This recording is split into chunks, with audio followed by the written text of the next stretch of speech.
Welcome back, friends.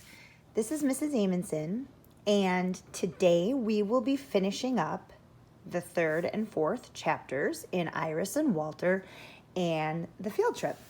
Yesterday we read how Iris, Walter, and their classmates were preparing to head to the aquarium. They were feeling a little worried about getting lost, but were still very happy and excited to be going on this field trip. I wonder what will happen when they arrive at the aquarium. I know some of you were making predictions as well when we ended yesterday. So let's open up to chapter 3. You can see the kids. It looks like their bus has just arrived at the aquarium. They're looking out the bus windows. I guess it looks like there's lots of other kids and people going in. It must be a busy day at the aquarium for field trips. So chapter 3 is called Where's Walter?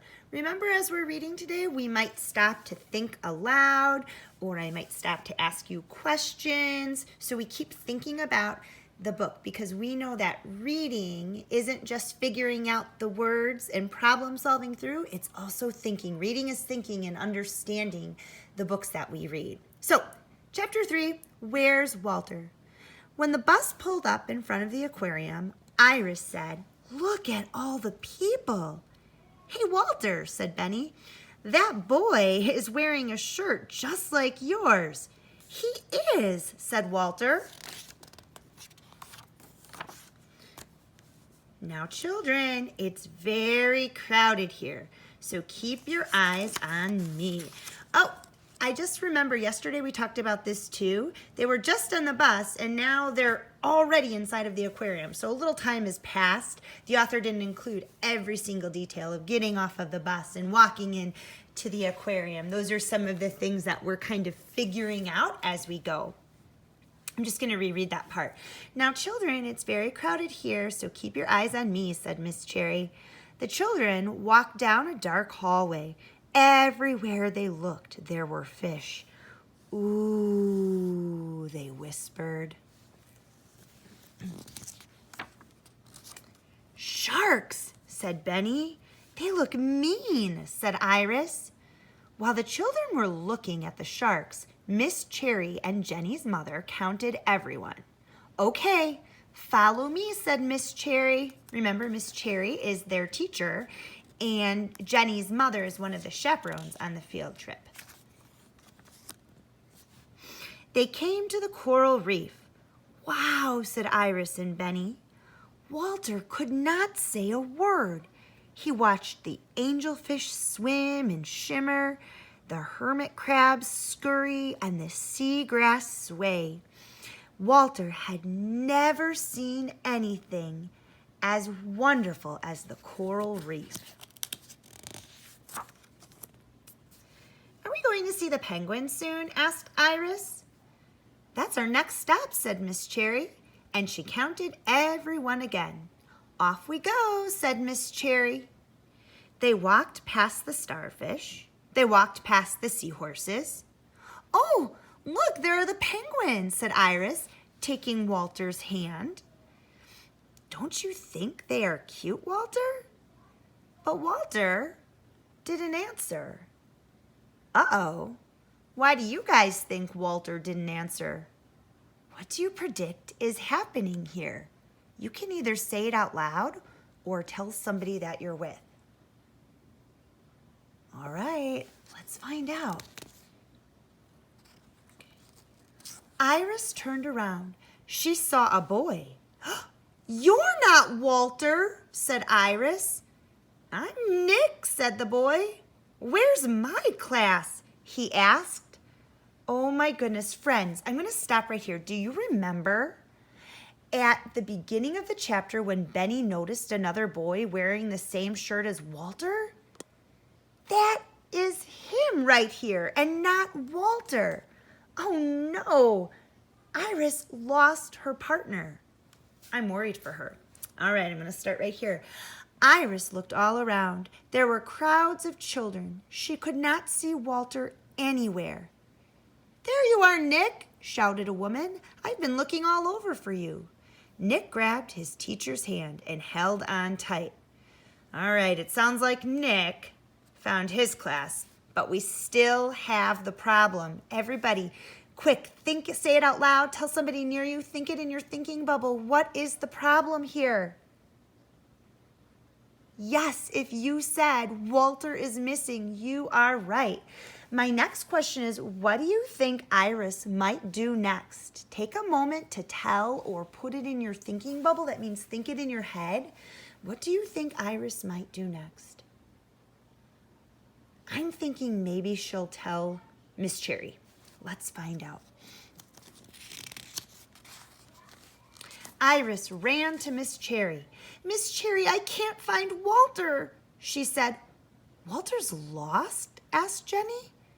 I can't find him anywhere, said Iris. Chapter 4, The Rescue. Don't worry, said Miss Cherry. I will find Walter. Now, I want everyone to stay with Jenny's mother. Please let me come with you, said Iris. Miss Cherry looked at Iris's worried face. Come, Iris, you and I shall find Walter, said Miss Cherry. They walked past the starfish. They did not see Walter. They walked by the seahorses, but Walter was not there. Iris thought about Walter, lost and alone. Poor Walter, he must be really scared, she said. We will find him, said Miss Cherry. But there were so many people. How would they ever find Walter in the big crowd? Friends, I'm going to stop right here. And I have a quick question for you. How do you think Iris and Miss Cherry might be feeling? What are some clues in the story that makes you think this? Take a moment to think about that. When I was thinking about this, I was thinking that Iris especially is feeling worried and concerned about Walter. I can tell by looking at her face. She has her hand to her face. Her eyebrows are kind of furrowed. She even looks like she has a frown on her mouth. She doesn't look like she's happy. She's grabbing onto her teacher's hand. I'm sure she doesn't want to get lost. And I'm sure it feels comforting to be with an adult who's helping to solve the problem. But I'm also noticing what Iris is thinking and saying as well. Those are good clues to help us learn about characters. For example, Iris thought about Walter being lost and alone. And then she said out loud, and I know it because there are quotation marks or talking marks. She says, poor Walter, he must be really scared. So she's really concerned about her friend. She has a lot of empathy for him, thinking about how he might be feeling if he were all by himself. All right, back to the book. Suddenly, Iris saw him. There he is. There's Walter, she cried. Walter was still standing in front of the coral reef, watching the fish swim around and around. Walter, we've been looking for you everywhere, said Iris. Huh? Said Walter. I was so worried, said Iris. Why? Asked Walter. Because you were lost, said Iris. I was? He asked. Oh, friends, this part is a little interesting. How was Walter feeling when Iris found him? Was he scared? Was he worried? No. Were Iris and Walter feeling the same or different? That's right, they were different. How? Well, Iris was very worried. She realized that Walter was missing or lost. Why did Walter not realize he was lost? Take a minute to think about that. How many of you were thinking or sharing that he had stayed in the same place the whole time watching the fish that he didn't even realize his class was gone? Wow, they sure had different feelings at the end of this story, didn't they? Iris was very worried. Walter, not so much. Pretty calm. Back to the book. Iris and Miss Cherry gave Walter a big hug. I'm very happy to see you, Walter, said Miss Cherry. And now I think it's a good time to have our picnic, don't you? Outside, the sun was shining. Iris and Walter played tag with their friends. They sat under a tree and shared their lunches. Time to go, said Miss Cherry. When the bus pulled up in front of school, Grandpa was waiting. How was the field trip? He asked. It was fabulous, said Walter. We saw angelfish and hermit crabs. And Walter got lost, said Iris. Oh no, said Grandpa. But I didn't know I was lost, said Walter. And I found him, said Iris. Then Iris and Walter told Grandpa the whole story, all the way home. And that brings us to the end. Friends, I absolutely love the friendship between Iris and Walter. I love the adventure at the aquarium they went on in this story. It felt exciting and a little scary and worrisome at times. And I just want to remind you that authors have a little trick that they sometimes do. And in the fiction books that they write, authors sometimes tuck little lessons in the stories that they write. What do you think the lesson of this story is? Take a moment to share. Maybe some of you said the lesson is that friends don't give up on one another. Or maybe it's important to follow the group plan. Or maybe don't give up when a problem seems hard to solve. You may have some other ideas of a lesson that the author left for you.